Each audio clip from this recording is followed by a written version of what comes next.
محترم حضرات، دینی بھائی اور بہنوں، ہمارے اس یوٹیوب چینل سے جڑنے والے اور اس میں شریک ہونے والے تمام ساتھیوں، پچھلی نشست میں وسیلے کی حقیقت پر کچھ گفتگو ہوئی تھی، جس میں نے بتایا تھا کہ قرآن پاک کی 3 آیات ایسی ہیں جن کو خاص طور سے لوگ وسیلے کا ذریعہ بناتے ہیں۔ ان میں سے ایک آیت سورۃ المائدہ کی تھی، جس پر ہم نے تھوڑی سی گفتگو کی کہ یا ایھا الذین آمنوا اتقوا اللہ وابتغوا الیہ الوسیلہ۔ اس آیت پر گفتگو کی اور ہم نے وسیلہ کا معنی بتایا۔ دوسری آیت جو بڑی اہم وسیلے کے متعلق لوگ پیش کرتے ہیں اور جس کو اپنا مستدل اور ماخذ قرار دیتے ہیں، وہ سورۃ بنی اسرائیل کی آیت نمبر 57 یعنی 57 ہے۔ اور آج انشاءاللہ پچھلی آیت کی طرح اس آیت پر بھی ہم اس کا معنی، اس کا مفہوم اور اس کی صحیح تفسیر اہل علم کی نگاہ میں اور صحابہ اور تابعین کے اقوال میں جو کچھ ہے وہ ہم آپ کے سامنے پیش کریں گے، اور یہ آپ پر واضح کرنے کی کوشش کریں گے کہ آج جس وسیلے کا ثبوت لوگ اس آیت سے پیش کرتے ہیں اس معنی میں آیت نہیں ہے۔ آیت کا معنی اور مفہوم بہت واضح ہے، لیکن اہل بدعہ اور منحرفین نے اس کی جھوٹی تعویل، جھوٹی تفسیر، اپنی منمانی اس کی توجیہ کی ہے۔ اس لیے آپ کو اور ہم سب کو اس سے آگاہ رہنا ضروری ہے۔ آیت نمبر 57 سے پہلے کی جو آیت ہے 56، اس کا بھی ترجمہ آپ کے سامنے پیش کرتے ہیں، پھر معنی آپ کے سامنے رکھیں گے۔ اللہ تعالیٰ فرماتے ہیں قُلِ ادْعُوا الَّذِينَ زَعَمْتُم مِّن دُونِهِ قُلِ ادْعُوا الَّذِينَ زَعَمْتُم مِّن دُونِهِ فَلَا يَمْلِكُونَ كَشْفَ الضُّرِّ عَنكُمْ وَلَا تَحْوِيلًا۔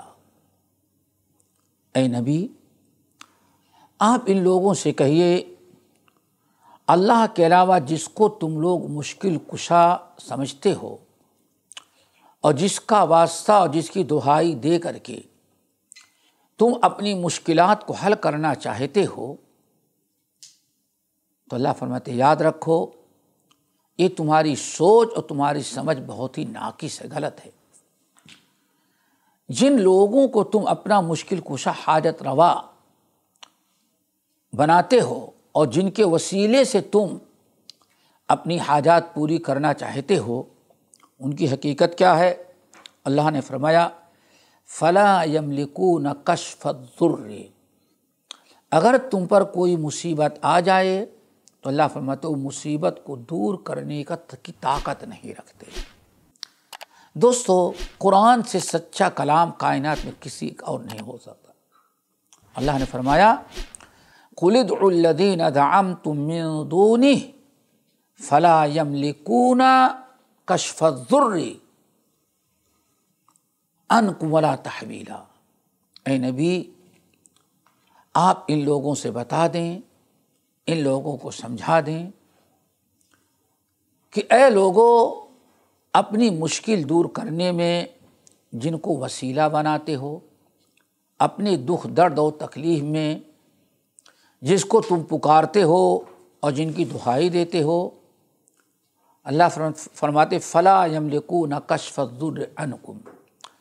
تم نے اپنے سے یہ عقیدہ گڑھ رکھا ہے کہ ہاں ان سے تمہیں فائدہ پہنچتا ہے، ایسا نہیں جیسا تم سمجھتے ہو۔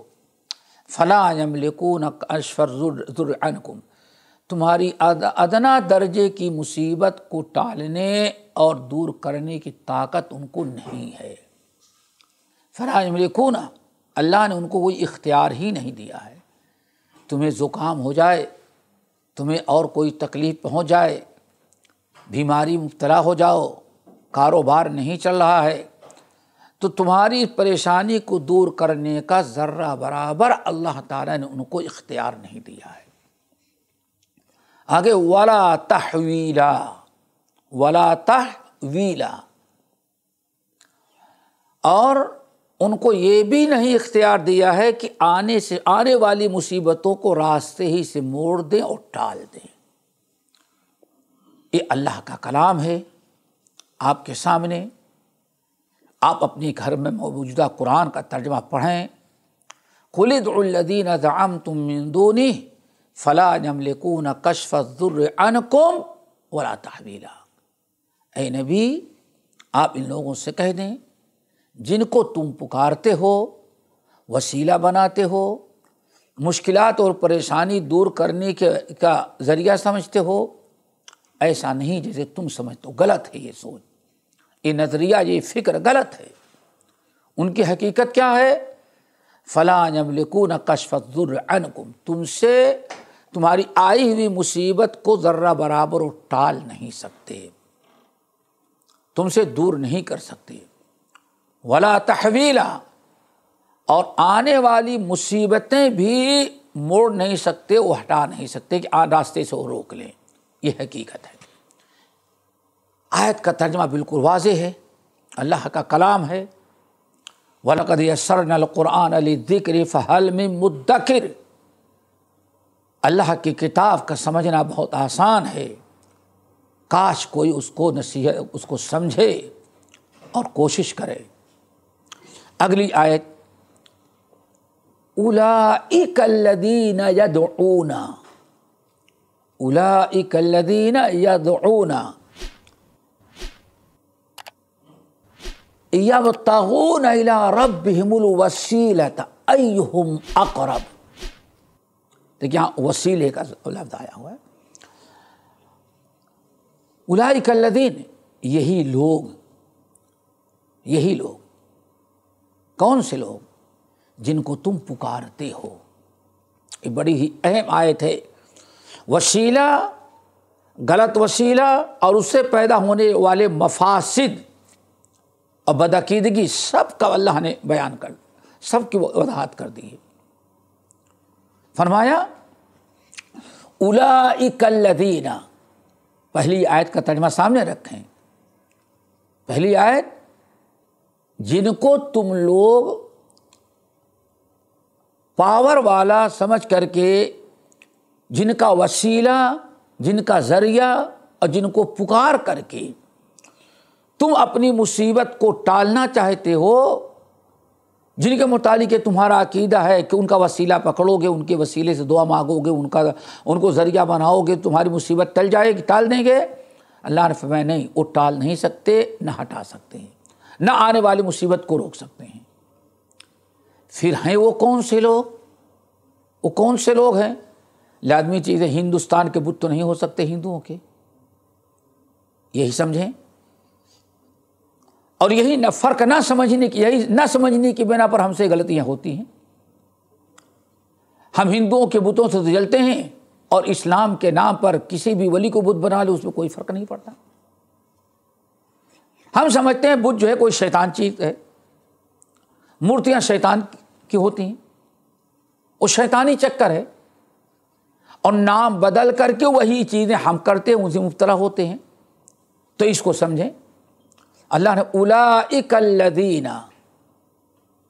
وہ لوگ، کون سے لوگ؟ جن کو تم وسیلہ بناتے ہو، جن کو تم ذریعہ بناتے ہو، جن کو تم اپنی حاجت روائی کے لیے جن کے جہاں پہنچتے ہو، حاضر ہوتے ہو، جن کو پکارتے ہو، جن کی درگاہ، جن کے اوپر کھڑے ہوتے ہو۔ اولئک الذین، ان لوگوں کو تو معاملہ یہ ہے، یدعون، ہر وقت اللہ تعالیٰ سے دعا کرتے ہیں، ہر وقت اللہ تعالیٰ سے دعا کرتے ہیں، اللہ کو پکارتے ہیں، اٹھتے بیٹھتے۔ وہ کبھی کسی اپنے سے پہلے ولی، پیر، فقیر، نبی کو نہیں پکارتے۔ اولئک الذین یدعون، جن کو تم وسیلہ بنا رہے ہو، ان کا عمل کیا تھا، ان کا کردار کیا تھا، ان کا عقیدہ، ان کا طور طریقہ کیا تھا؟ تم تو ان کو حاجت روا، مشکل کشا اور وسیلہ بناتے ہو تاکہ پریشانی دور کریں۔ اللہ فرماتے حالانکہ وہ کیا تھے؟ پہلی آیت بیان فرمایا وہ اس کا اختیار رکھتے ہی نہیں۔ پھر دوسری آیت میں اولئک الذین یدعون، یہ لوگ تو خود اللہ ہی تعالیٰ سے دعا کرتے رہتے ہیں، اللہ میری پریشانی کو دور کر دے۔ اولئک الذین یدعون، یہ تو وہی لوگ ہیں جو بیچارے اپنے لیے اللہ تعالیٰ سے دعا کرتے رہتے ہیں، پکارتے رہتے ہیں، حالانکہ ان سے پہلے بھی ان کے استاد گزرے ہیں، ان کے شیخ گزرے ہوئے ہیں، ان سے بڑے لوگ گزرے ہوئے ہیں، ان سے بڑے بزرگ اور اولیاء اور انبیاء گزرے ہوئے ہیں، لیکن اپنے سے پہلوں میں سے کسی بزرگ کو، صالح کو، نبی کو، پیغمبر کو انہوں نے پکارا۔ یدعون، بلکہ وہ تو ہر وقت اللہ تعالیٰ کو پکارتے رہتے ہیں۔ اور دوسرا عمل کیا ہے؟ یبتغون الی ربہم الوسیلہ، ہر وقت کوشش کرتے رہتے ہیں، فکر کرتے رہتے ہیں کہ رب کا تقرب کیسے حاصل کر لیں۔ وسیلہ پچھلی نشست میں بتایا کہ وسیلہ کے معنی تقرب کیسے؟ اللہ کی عبادات اور اللہ تعالیٰ کے مرضی کے اعمال کر کے اللہ تعالیٰ کا تقرب حاصل کرنا۔ بہت ساری مثالیں میں نے پچھلے نشست میں دی ہیں۔ تو اللہ فرماتے ان کی کوشش تو رہتی، خود وسیلے کے پیچھے پڑے رہتی۔ یبتغون الی ربہم الوسیلۃ، اپنے رب کے طرف پہنچنے کا وسیلہ، اللہ تعالیٰ کا وسیلے کے بارے تقرب ڈھونڈتے رہتے ہیں، ہر وہ عمل کرنا چاہتے ہیں جس سے اللہ تعالیٰ کا تقرب حاصل ہوگا۔ ایک عمل کرتے ہیں، چلو ایک اور عمل کر لیں تاکہ رب کا تقرب حاصل، کسی بھی صورت سے ہمارا رب ہم سے راضی ہو جائے اور ہمیں رب کا تقرب حاصل ہو جائے۔ دیکھو یہ دو عمل ہو گیا، جن کو تم وسیلہ بناتے ہو، جن کو تم ذریعہ بناتے ہو، کبھی سوچا تم نے کہ ان کا کیا کردار تھا؟ انہوں نے تو اپنی زندگی میں اپنے سے بڑے جو گزر چکے کسی کو وسیلہ نہیں بنایا، ہمیشہ اللہ تعالیٰ ہی کو پکارتے رہے۔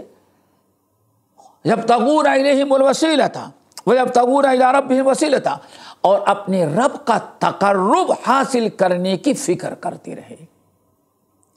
اللہ تعالیٰ ہی فکر ہمارے اندر پیدا۔ غور سے سمجھو دوستو، بڑی اہم آیت ہے۔ یبتغون الی ربہم الوسیلۃ، یدعون، اپنے رب کو پکارتے ہی رہتے تھے۔ یبتغون الی ربہم، اپنے رب تک پہنچنے کا، رب کے راضی کرنے کا، مغفرت اور بخشش اور جنت حاصل کرنے کی فکر ان کو ہوتی تھی کہ اللہ تعالیٰ کا تقرب کیسے حاصل ہو جائے، اللہ تعالیٰ کی کون سی عبادت، کون سا عمل کریں کہ ہمیں اللہ تعالیٰ کا تقرب حاصل ہو جائے۔ اللہ اکبر۔ آگے ایہم اقرب، اور سب سے زیادہ تقرب اللہ تعالیٰ کا کون حاصل کر لے، کتنا زیادہ اللہ تعالیٰ کا تقرب حاصل کرے، یہ ان کا کام تھا۔ نمبر 1 یدعون، نمبر 2 یبتغون الی ربہم الوسیلۃ، نمبر 3 ایہم اقرب، سوچتے تھے کہ نیک لوگوں میں سب سے زیادہ اونچا درجہ اور مقام ہم کیسے حاصل کر لیں، اس کی فکر ہوتی تھی۔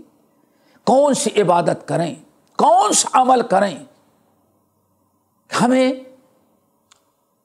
اللہ تعالیٰ کا زیادہ سے زیادہ تقرب ہم اللہ تعالیٰ کا حاصل کر لیں۔ جیسے اللہ نے بیان فرمایا وَسَارِعُوا إِلَىٰ مَغْفِرَةٍ مِّن رَبِّكُمْ، یہ وَسَارِعُوا إِلَىٰ مَغْفِرَةٍ مِّن رَبِّكُمْ وَجَنَّةٍ عَرْضُهَا السَّمَاوَاتُ وَالْأَرْضُ أُعِدَّتْ لِلْمُتَّقِينَ وَسَابِقُوا إِلَىٰ مَغْفِرَةٍ مِّن رَبِّكُمْ۔ قرآن کہتا ہے کہ لوگوں دین کے معاملے میں، نیکیوں کے معاملے میں ایک دوسرے سے آگے بڑھ جانے کی کوشش کرو، سوچو کہ ان سے اونچا مقام اللہ تعالیٰ کے ہم اپنا بنائیں،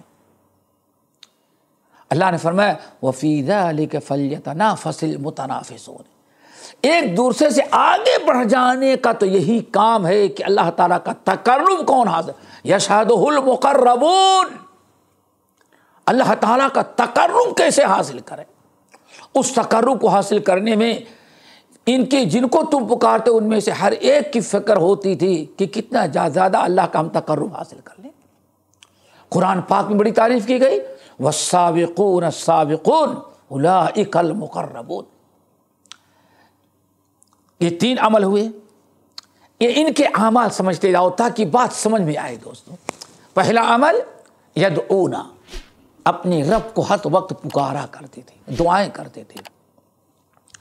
نمبر 2 یبتغون الی ربہم وسیلہ، اپنے رب کا تقرب حاصل کرنے کی فکر کرتے تھے، سوچے کون سا نیک عمل کر ڈالیں کہ اللہ کا تقرب حاصل ہو جائے۔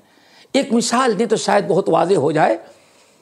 امام حاکم، امام ابو یعلا، امام طبرانی، بہت سارے اہل علم نے ایک بڑا نفیس واقعہ اور اللہ کے رسول کی ایک بہترین حدیث ہم بتانا چاہتے ہیں کہ جن کو اللہ فرماتا ہے جن کو تم وسیلہ بناتے ہو اور جن پر تم بھروسہ کر کے بیٹھ جاتے ہو، ان کے ذریعے ہمارا سارا کام بن جائے گا۔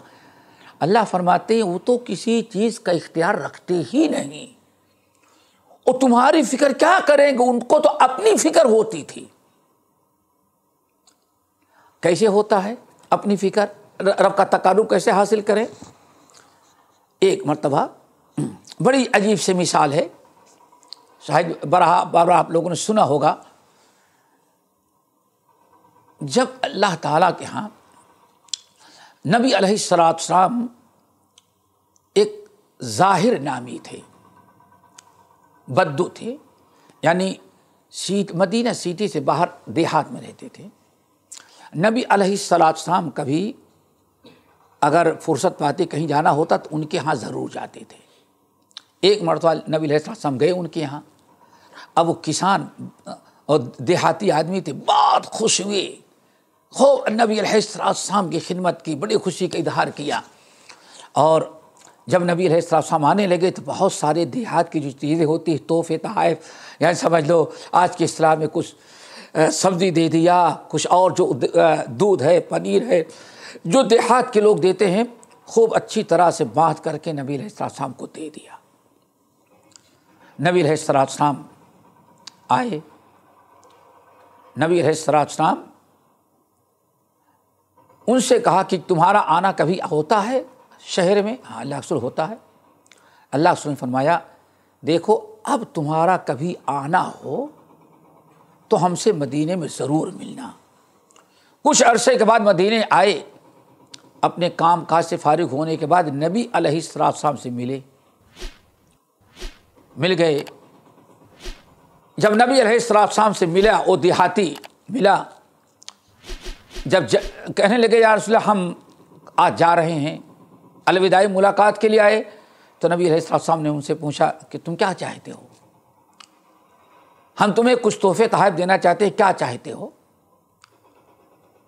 ہم چاہتے ہیں کہ تمہیں کچھ تمہاری خدمت کریں۔ تو انہوں نے کہا ناقۃ یحملھا وآنذۃ یحلبھا اہلی۔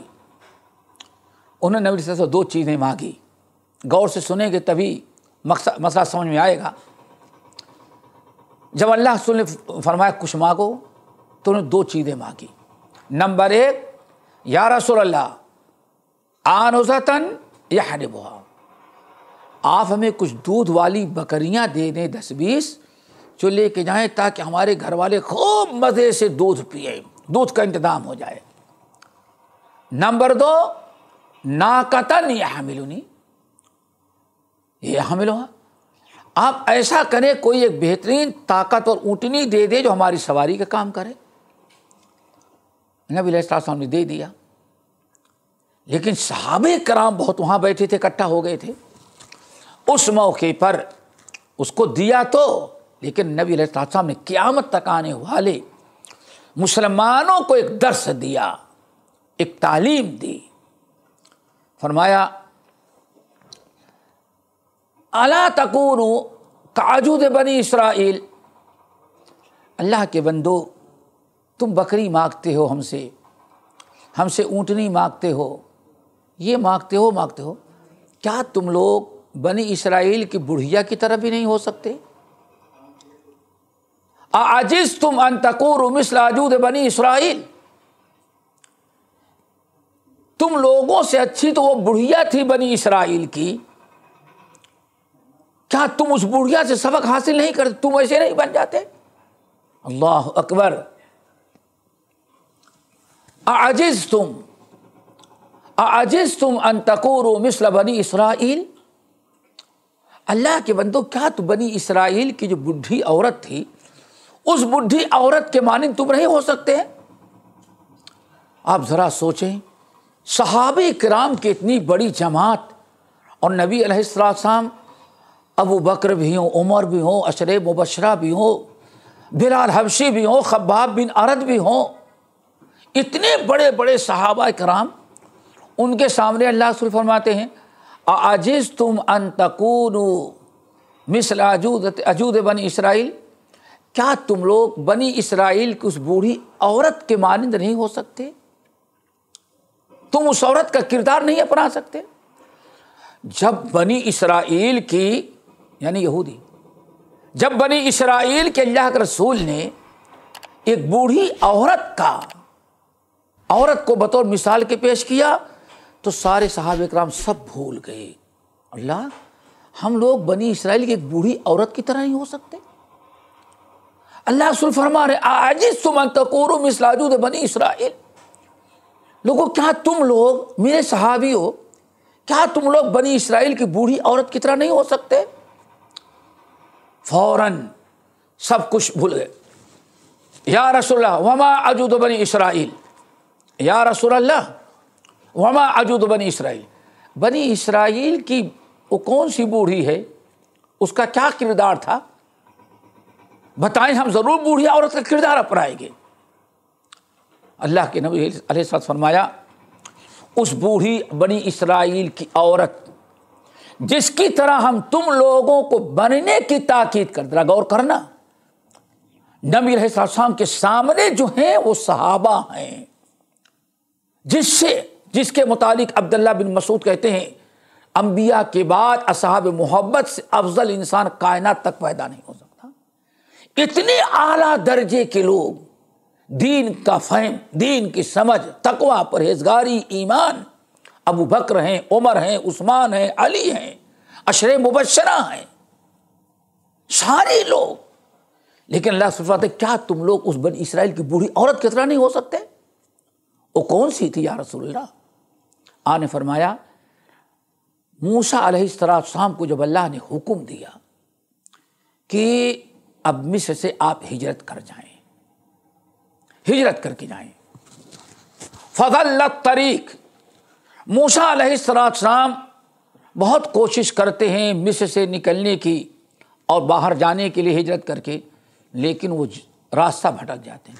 ادھر چلے کچھ دور تک گئے پھر پلٹ کے آ جاتے، بہت پریشان ہو گئے لیکن راستہ نہیں مل رہا تھا. موسیٰ علیہ السلام کو تنگ آ گئے.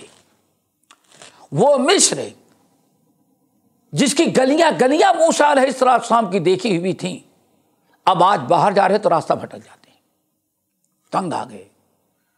موسیٰ کلیم اللہ اپنے ساتھیوں سے کہتے ہیں، اور اس میں جو پڑھے لکھے اعلیٰ درجے کے ان کے صحابی تھے، ما ھذا، لوگوں آج میرا دماغ کہاں چلا گیا ہے اور تم لوگوں کی سمجھ کہاں چلی گئی؟ اتنے بڑے مجمع کے ساتھ بھی راستہ بھٹک جا رہے ہیں، کیا وجہ ہے؟ اس وقت جب پوچھا تو علماء جو تھے قوم کے، انہوں نے کہا پرانے موسیٰ کلیم اللہ علیہ السلام، اب ہمیں ایک بات یاد آئی. کہا کیا ہوا؟ کہا ہم نے سنا ہے آپ کے نبی بننے کے پہلے سے بھی ہمارے یہاں بات مشہور تھی، اور لوگوں میں کہاوت تھی کہ یوسف علیہ السلام جب وفات پا رہے تھے تو اپنے مرنے کے وقت انہوں نے قوم کو بلایا اور کہا دیکھو اگر کبھی ایسا وقت آئے تو کہ تم مسلمانوں کو جو میری قوم ہو مصر چھوڑ کر کے باہر جانا پڑے تو یہ میری قبر کو یاد رکھنا، قبر کھود کر کے میری لاش کو لینا اور اپنے ساتھ لے کے جانا، یہاں نہیں چھوڑنا۔ آپ ہوش آیا لوگوں کو، اللہ کے نبی معلوم پڑتا ہے کہ واقعی یہ اسی لیے ہم راستہ بھٹک رہے ہیں۔ فرمایا اچھا کہاں ہے قبر؟ لوگوں نے ہم لوگ تو معلوم نہیں ہے۔ میں یعلمھا، موسیٰ علیہ السلام کی قبر، یوسف علیہ السلام کی قبر کہاں ہے کون جانتا ہے؟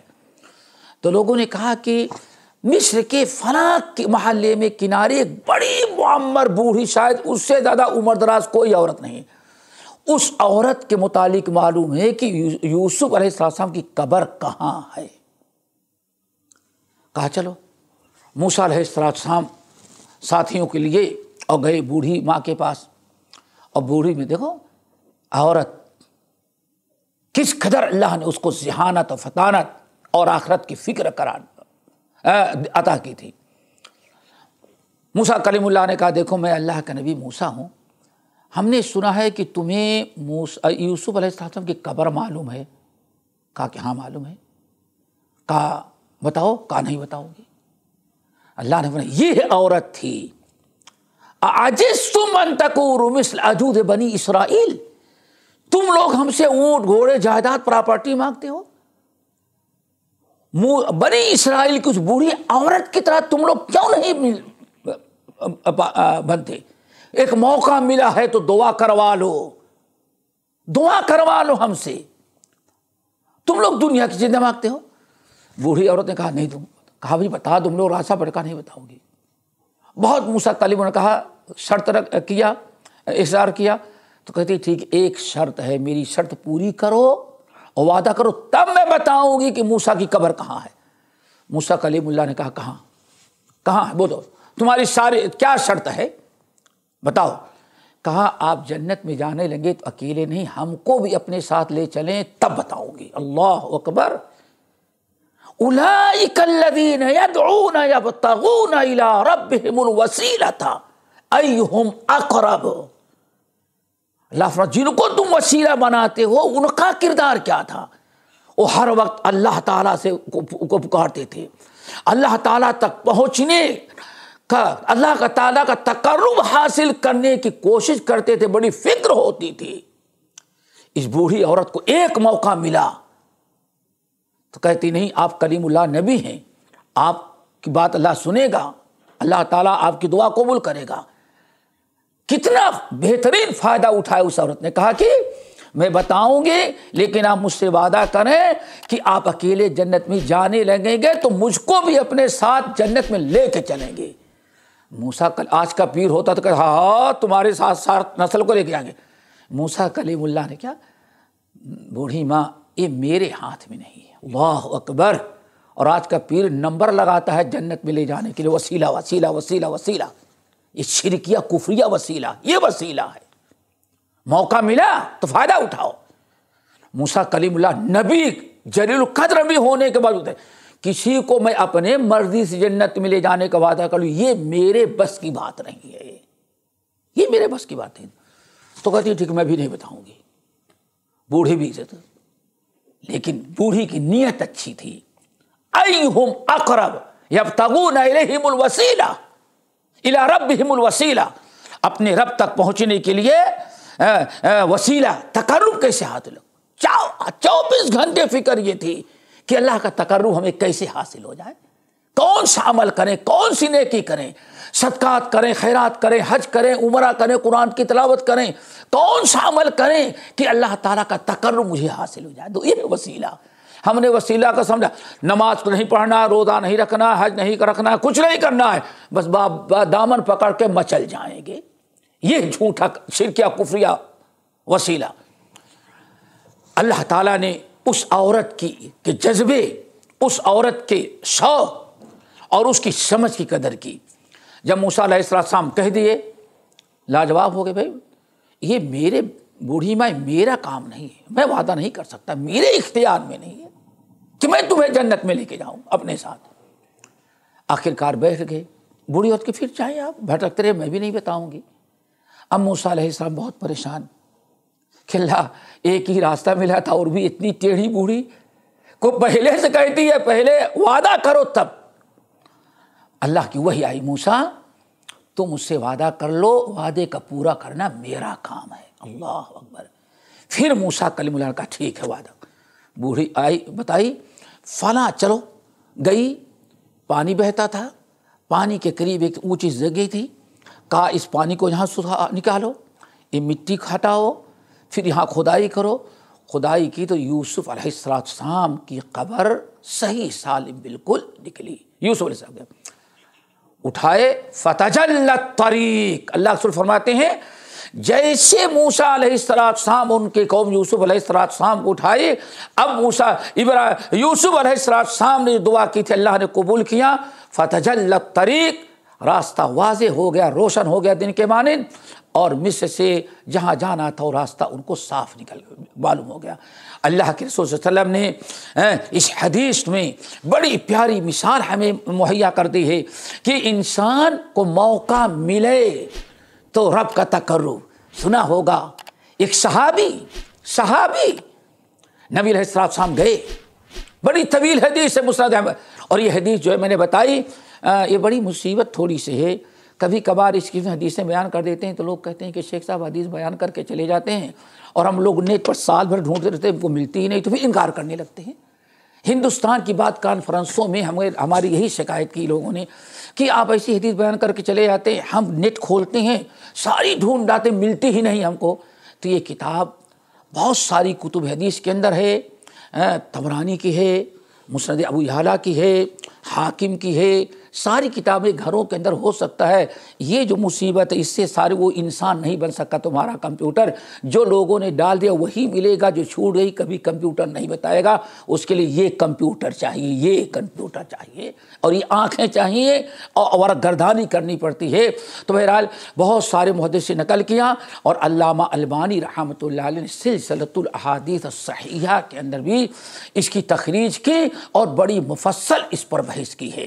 بہرحال ایک دوسری مثال دیں.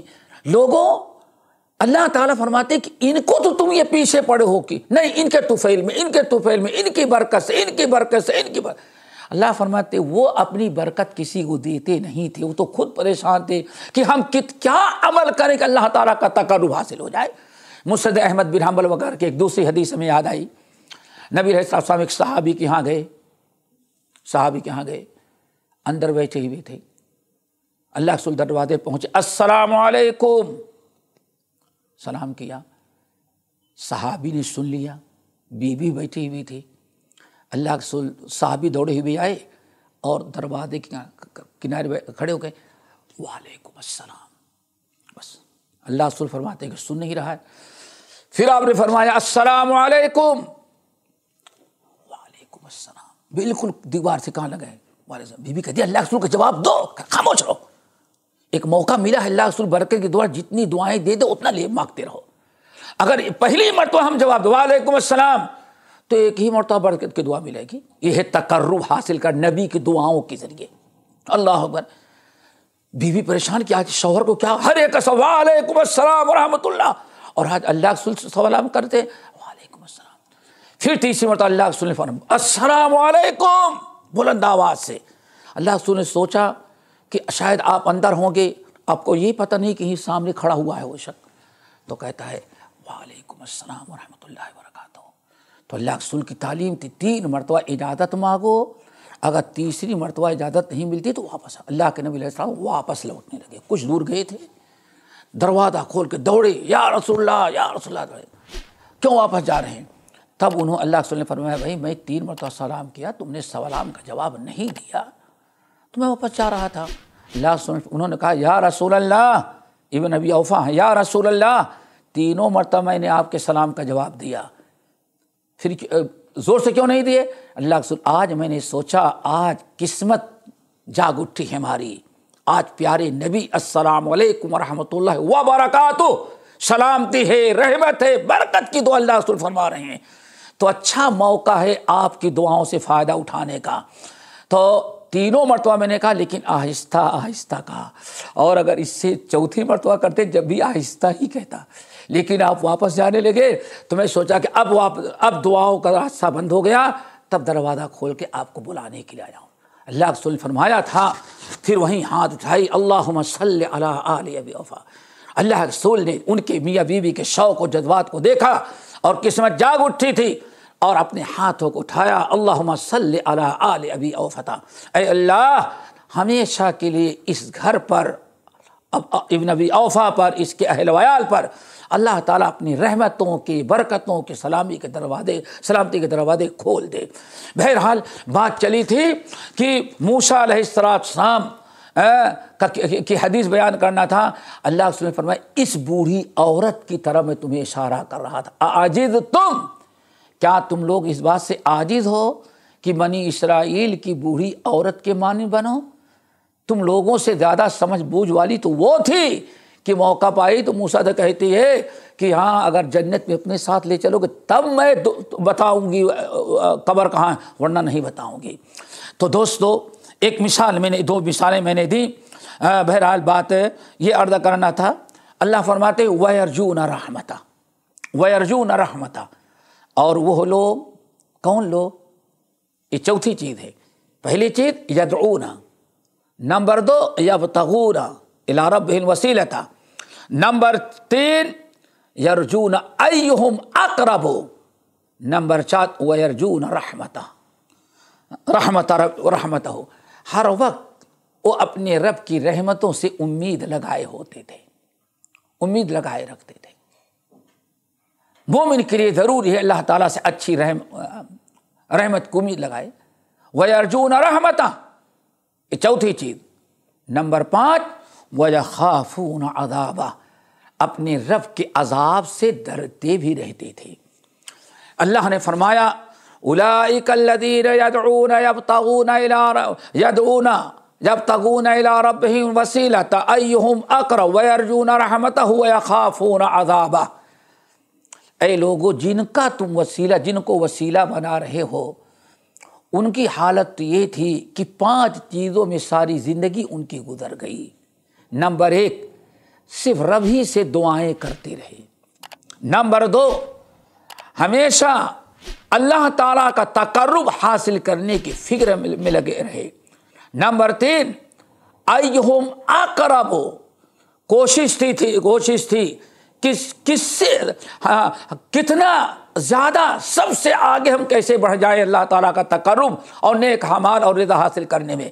نمبر 4 یرجون رحمتہ، بڑے عجیب فکر کے تھے لوگ، اللہ تعالیٰ کی رحمت کی امید بھی رکھتے تھے، وَيَخَافُونَ عَذَابَهُ، اور دوسری جانب اللہ تعالیٰ کے عذاب سے ڈرتے بھی رہتے تھے۔ یہ 4-5 خوبیاں ان کی تھی۔ اللہ رب العالمین نے ارشاد فرمایا جن کو تم پکارتے ہو ان کا کردار یہ تھا۔ اب یہاں وسیلے کی متعلق اس حدیث جو ہے آیت، یہاں ابھی ایک دوسری چیز اور اس آیت پر سمجھ لیں تاکہ ہمیشہ کے لیے اشکال دور رہے۔ عرب کے لوگ کس کو وسیلہ بناتے تھے؟ جن کے متعلق اللہ نے فرمایا چند چیزیں، پھر آیت کو سمجھے۔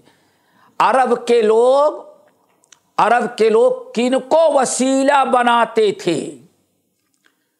جن کا تذکرہ اللہ نے یہاں کیا اور تقریباً ان کے متعلق 7 باتیں بیان کی۔ یہ چیزیں سمجھیں تبھی آیت کا مطلب سمجھ میں آئے گا۔ پہلی چیز اللہ نے فرمایا وہ آئی مصیبت کو ٹالنے کی کوئی طاقت، کوئی اختیار نہیں۔ نمبر 2 آنے والی مصیبت کو روک نہیں سکتے، آنے سے روک نہیں سکتے۔ نمبر 3 اللہ ہی سے وہ دعا کرتے تھے ساری زندگی۔ نمبر 4 اللہ رب العالمین ہی کا تقرب حاصل کرنے کی ہر وقت فکر کرتے تھے کہ کیا عمل کریں، کون سی راہ اختیار کریں، کون سی نیکی کریں کہ جس کے ذریعے اللہ تعالیٰ کا تقرب ہمیں حاصل ہو جائے۔ اور نمبر 5 ان کو یہ فکر رہتی تھی کہ ہم کتنا زیادہ اللہ تعالیٰ کا تقرب حاصل کرنے میں سب سے آگے بڑھ جائیں۔ 5 ہو گئے۔ نمبر 6 اللہ نے فرمایا ہمیشہ یرجون رحمتہ، اللہ کی رحمت ہی پر زندہ رہے، امید رکھتے تھے۔ اور نمبر 7 وَيَخَافُونَ عَذَابَ، اللہ تعالیٰ کے عذاب سے ہر وقت ڈرتے رہتے تھے۔ جب یہ 7 خوبیاں جو اللہ نے بیان کی، یا کہیں 7 صفات، دعا کرنے والے تھے، اللہ کے عذاب سے ڈرنے والے تھے، اس چیز کی طاقت و استطاعت نہیں رکھتے تھے۔ یہ ساری 7 صفات جو بیان کی گئی، ان کو آپ نے سمجھ لیا تو اب وسیلے کا مسئلہ بہت سمجھنا آسان ہو کہ آخر وہ کون سے لوگ تھے، مشرکین کن کو پکارتے تھے جن کے 7 خوبیاں اللہ نے بیان کیا۔ تو یہ 7 خوبیاں سن لیا تو پتہ چل گیا بھرا کوئی مورتی تو نہیں رہی ہوگی، وہ یہی سمجھنا ہے، کوئی پتھر نہیں۔ کیوں؟ پتھر کبھی اللہ تعالیٰ سے دعا نہیں کرتا، پتھر اللہ کے عذاب سے ڈرتا نہیں، پتھر اللہ تعالیٰ سے امید نہیں رکھتا، نہ عذاب سے ڈرتا ہے نہ رحمت کی امید رکھتا ہے۔ یہ تو مورتی ہے، پتھر نہیں ہو سکتی، کوئی شجر حجر نہیں ہو سکتا۔ درخت اللہ تعالیٰ سے ڈرتا نہیں، درخت اللہ تعالیٰ سے کچھ خوف زدہ نہیں رہتا، اور نہ تو درخت اللہ تعالیٰ کا تقرب حاصل کرنے کے لیے کوئی کوشش کرتا ہے۔ جب یہ مورتیاں نہیں تھیں، شجر اور حجر نہیں تھے، تو کون سے لوگ تھے؟ اور یہ بھی بتائیں، نہ تو ہندوستان کے رام تھے، نہ شیام تھے، نہ گنیش تھے، نہ اور پتہ نہیں کیا کیا، ہر شنکر بنا ہوا ہے، وہ مورتیاں بھی نہیں تھی۔ کیوں؟ کوئی پتھر، کوئی درخت اللہ تعالیٰ سے ڈرنے والا نہیں ہوتا، وہ جنت جہنم کی امید نہیں رکھتا۔ یہ کون سے لوگ تھے جن کو مشرکین وسیلہ بناتے تھے، وسیلے میں پکارتے تھے؟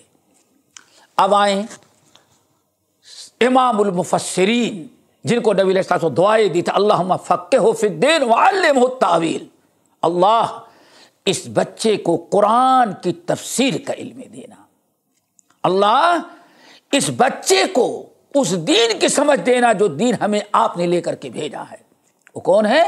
عبداللہ ابن عباس رضی اللہ تعالی عنہ، امام قتادہ، امام مجاہد، امام الحسن البصری، تمام اہل علم، تمام محدثین کہتے ہیں کہ یہ ان آیات میں جن لوگوں کا جن لوگوں کو وسیلہ بناتے، جن کا تذکرہ ہے، وہ کوئی شجر حجر نہیں تھے۔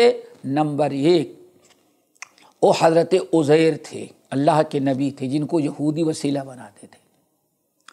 اللہ کے نبی عیسیٰ علیہ السلام تھے، جو کلمۃ اللہ اور نبی اللہ تھے، جن کو عیسائی اللہ تعالیٰ تک پہنچنے کا آج تک ذریعہ حاصل بنا رکھا ہے۔ حضرت مریم تھی، فرشتے تھے، مشرکین مکہ جن کو سب سے بڑا وسیلہ جن کو سمجھتے تھے، یہ بڑے نیک انبیاء تھے، صالحین تھے، فرشتے تھے، یہ بڑے اعلیٰ درجے کے لوگ تھے۔ ان کا کفار مکہ اور یہود و نصارہ ان کو وسیلہ بناتے تھے، اور مسلمانوں نے اس کا انکار کیا تو مسلمانوں کو بے دین قرار دیا گیا۔